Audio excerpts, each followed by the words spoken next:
स्वागत है आपका यस न्यूज़ कर्नाटक एक्सप्रेस में। मैं आपके साथ सुफियान। चलिए आज की ताज़ा खबर पर नज़र डालते हैं।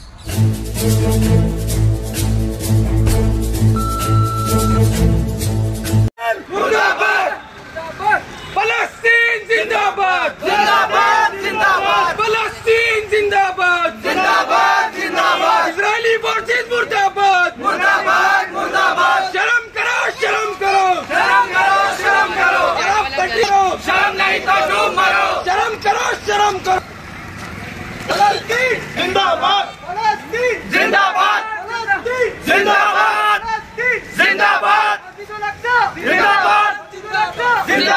जिंदाबाद, मुर्दाबाद, मुर्दाबाद, मुर्दाबाद, मुर्दाबाद, मुर्दाबाद। शहीद फलस्तीन जिंदाबाद, जिंदाबाद, जिंदाबाद। फलस्तीन जिंदाबाद, जिंदाबाद, मुर्दाबाद, मुर्दाबाद। इजरायली फोर्सेस मुर्दाबाद, मुर्दाबाद, मुर्दाबाद, मुर्दाबाद, मुर्दाबाद, मुर्दाबाद, मुर्दाबाद। इजरायली फोर्सेस मुर्दाबाद, इजरायली फोर्सेस मुर्दाबाद। आवाज फलस्तीन जिंदाबाद, जिंदाबाद, जिंदाबाद। फलस्तीन जिंदाबाद, जिंदाबाद, जिंदाबाद। फलस्तीनी शहदा जिंदाबाद, जिंदाबाद, जिंदाबाद। फलस्तीनी मुजाहिदीन जिंदाबाद, जिंदाबाद, जिंदाबाद। फलस्तीनी मुजाहिदीन जिंदाबाद, जिंदाबाद, जिंदाबाद। फलस्तीनी मुजाहिदीन जिंदाबाद, जिंदाबाद, जिंदाबाद। फलस्तीन जिंदाबाद, फलस्तीन जिंदाबाद, फलस्तीन जिंदाबाद। आज शहर बीजापुर में जामिया मस्जिद के सामने SDPI और दीगर अवाम के सपोर्ट से जो है एक फ़लस्तीनी के जो है फेवर में और इसराइल के ख़िलाफ़ जो है एक प्रोटेस्ट के तौर पर किया गया, जिसमें जो है हमारे बैनर और जो है हमारा पैम्पलेट्स वगैरह को जो है नाराज़गी के तौर पर जो है हम लोग जो है डिस्प्ले किए अवाम के सामने। ये करने का मकसद ये है कि पिछले 2 बार से हम लोग पुलिस डिपार्टमेंट को बार बार ये परमिशन डाल रहे हैं कि हम लोगों को जो है प्रोटेस्ट करने और जो है DC साहब को मनवी देने का मौका दें, तो इसके बावजूद जो है पुलिस डिपार्टमेंट ने हमें इस चीज़ की इजाज़त नहीं दी। तब के हम लोग गुजारिश इस चीज़ की कर रहे थे कि हम लोग पुरअमन तरीके से करेंगे इंशाअल्लाह बोलकर, लेकिन इसके बावजूद भी उन्होंने जो है परमिशन नहीं दी। लेकिन आज हम लोगों ने मुनासिब समझा कि हम जामिया मस्जिद के सामने जुमा के रोज़ सारे अवाम के सामने इस चीज़ को जो है लाना और बेदार करना ज़रूरी है। जैसे कि फ़लस्तीन के अंदर आप सभी लोग जानते हैं किस कदर जो है इजरायली जुल्म जो है होता जा रहा है, और इस जुल्म इस कदर मैं कहूँगा कि ये जंग नहीं है, ये एक तरफा जुल्म है, क्योंकि जंग फौजियों से की जाती है, जंग लड़ाकों से की जाती है। और जो जंग फ़लस्तीन इसराइल कर रहा है हमास के खिलाफ या फिर फ़लस्तीन के खिलाफ या फिर गाज़ा में जिस कदर बमबारी हो रही है, ये सिर्फ और सिर्फ आम आवाम पर की जा रही है।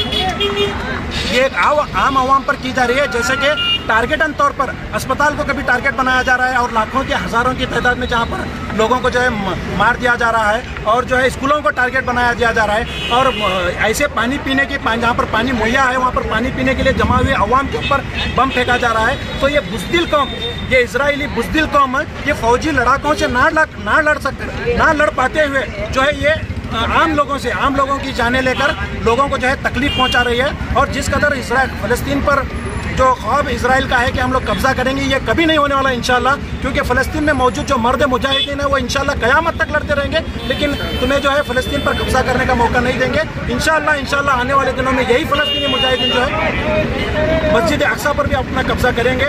और मेरी गुजारिश है हमारे इंडिया गवर्नमेंट से कि UNO में जिस कदर आपने वोट किसी को भी ना देकर न्यूट्रल रखा, ये गैर इंसानी फैसला है, क्योंकि हमारा देश इंडिया हमेशा से फ़लस्तीनी फेवर में फैसला सुनाता आया हुआ है और फ़लस्तीनी फेवर में जो है अपनी बात रखते हुए आया है।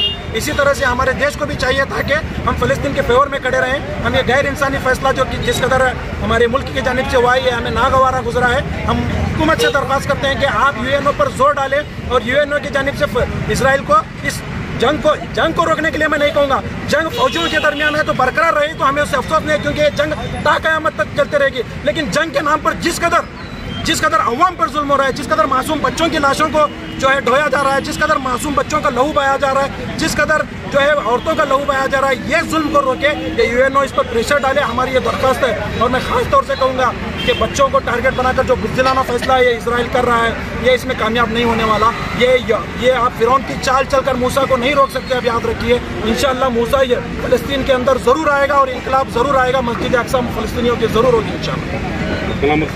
मेरा नाम अताउल्ला कराची, इसकी का जिला सदर।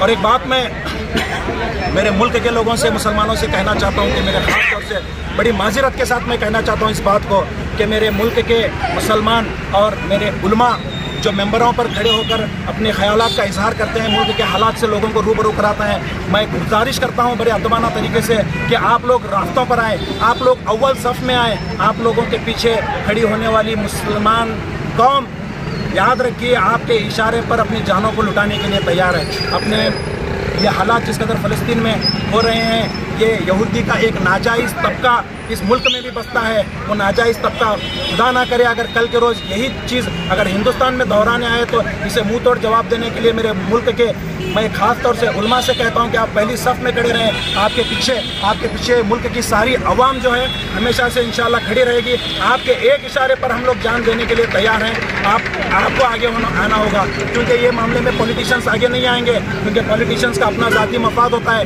उनकी कुर्सियाँ उनको प्यारी होती हैं, कौम से ज़्यादा खून में लथपथ बच्चों से ज़्यादा उन्हें अपने ओहदे प्यारे होते हैं, जिनके तहत वो लोग आगे नहीं आएंगे। लेकिन आप लोगों को तो अल्लाह ताला ने कौम की रहबरी रहनुमाई के लिए भेजा है। आप याद रखिए इस चीज़ को, आप मत भूलिए। मैं एक अदना किस्म का इंसान आपसे इस बात की गुजारिश करता हूँ कि आप अवाम को एक करें, एक प्लेटफॉर्म पर लाएं और आने वाले जिस कदर भी हालात मुल्क के अंदर पेश आएंगे उससे टकराने के लिए आप तैयारी में रहें इंशाअल्लाह। Delta learn online spoken English classes लाया है आपके लिए सुनहरा मौका। स्पोकन इंग्लिश आजकल ना सिर्फ एक शौक़ है बल्कि अहम ज़रूरत बन चुका है। अगर आप लोग घर बैठे इंग्लिश सीखना चाहते हो तो अभी हमारे एक्सपर्ट से संपर्क करें 9972295999 और 8050828793। जमा होने का मकसद एक फ़लस्तीन की हिमायत में था। हमने एक जामिया मस्जिद के सामने एक बहुत बड़ी एक पीसफुल चैन के ज़रिए हमने आज का एक प्रोटेस्ट को कामयाब बनाया। आज का प्रोटेस्ट करने का मकसद ये था कि हम हिंदुस्तान की हुकूमत से ये दरख्वास्त करते हैं कि वो फ़लस्तीन की हिमायत के लिए अपनी हुकूमत को जारी रखें। और उसी के साथ साथ मेरा दुनियावी ममालिक से भी एक खिताब ये था कि आप फ़लस्तीन को एक कौम, एक मुल्क की हैसियत के लिए आप तमाम ममालिक उसमें मुदाखिलत करें। और हम यहाँ पर ये फ़लस्तीन के साथ यकजहती का इजहार करने के लिए आज हम यहाँ पर जमा हुए। ये हिंदुस्तान का एक इतिहास है कि फ़लस्तीन का कभी भी हिमायत करने वाला एक हिंदुस्तान का इतिहास है। गांधी जी से लेकर मौलाना अबुल कलाम आज़ाद से लेकर अटल बिहारी वाजपेयी तक सभी लोगों ने फ़लस्तीन की हिमायत की है। 1974 में 1974 में हिंदुस्तान एक वो पहला मुल्क था जिसने फ़लस्तीन को एक मुल्क के तौर पर तस्लीम किया था। और 1977 में अटल बिहारी वाजपेयी की वो कहीं भी बात मुझे याद आती है, उन्होंने कहा था कि इजराइलियों को फ़लस्तीन छोड़ देना चाहिए। जब भी फ़लस्तीन और इजराइल के मसले पर कोई मसला पेश आता तो अटल बिहारी वाजपेयी कभी भी फ़लस्तीन के साथ दिया करते थे। आज हमारी हुकूमत के प्रधानमंत्री को भी इस बात को समझने की ज़रूरत है, क्योंकि उन्हें चाहिए कि वो फ़लस्तीन के हक़ में अपना वोट दे। और एक चीज़, 1943 में जर्मनी में हिटलर ने जिन यहूदियों को मारकर भगाया था, उन्हीं में कुछ यहूदी बच गए थे। उन्हें दुनिया का कोई भी मुल्क पनाह देने के लिए तैयार नहीं था। यही अमेरिका जिसका पनाह देने के लिए तैयार नहीं था, उस वक्त मेरे भाई और मेरे बहनें फ़लस्तीन वालों ने उन्हें पनाह दी थी। जिन्होंने उन्हें पानी पिलाया, आज उन्हें पानी से दूर किया जा रहा है। जिन्होंने उन्हें रहने के लिए छत दी थी, आज उनके सरों की छतों को वो छीनने की कोशिश कर रहे हैं। जिन्होंने उन्हें उनकी ज़मीन में रहने के लिए जगह दी थी, आज उन्हें उसी ज़मीन से बेदखल किया जा रहा है। ये सब किया जा रहा है। 14 मई 1948 यौम नकवा के तौर पर याद किया जाता है। 1948 यौम नकवा हमें याद रखना चाहिए, जब से लेकर इजराइल आज तक फ़लस्तीन में अपनी बस्तियां आबाद करते जा रहे हैं और अक़वाम मुत्तहिदा के कानून की धज्जियां उड़ाते जा रहे हैं, फिर भी अक़वाम मुत्तहिदा को इसकी खबर नहीं है। 28 अक़वाम मुत्तहिदा की 28 कारदातों को इजराइलियों ने खिलाफ वर्जी की, फिर भी अक़वाम मुत्तहिदा खामोश है। हमारे मुस्लिम हुक्मरानों को शर्म करनी चाहिए। हमारे मुस्लिम हुक्मरानों को शर्म से डूब मरना चाहिए, क्योंकि वो फ़लस्तीन के हक में एक बात करना नहीं चाहते। उन्हें समझना चाहिए, अगर आज वो बेदार नहीं हुए तो फिर तारीख उन्हें कभी नहीं माफ़ करोगी। और कल के दिन, यौम महशर के दिन, प्यारे नबी सल्लल्लाहु अलैहि वसल्लम और अल्लाह ताला के सामने वो मुंह दिखाने के काबिल नहीं रहेंगे। इसलिए मैं अरब ममालिक से गुजारिश करता हूँ कि वो फ़लस्तीन के हक में बोले, वो फ़लस्तीन के हक में लड़े। बस आज के इस एहतजाज से मेरी इतनी ही गुजारिश थी। बस इतना कहकर मैं अपनी इस बात को खत्म करता हूँ। अस्सलाम वालेकुम। मेरा नाम अब्दुल मुनाफ पठान, मैं डिस्ट्रिक्ट।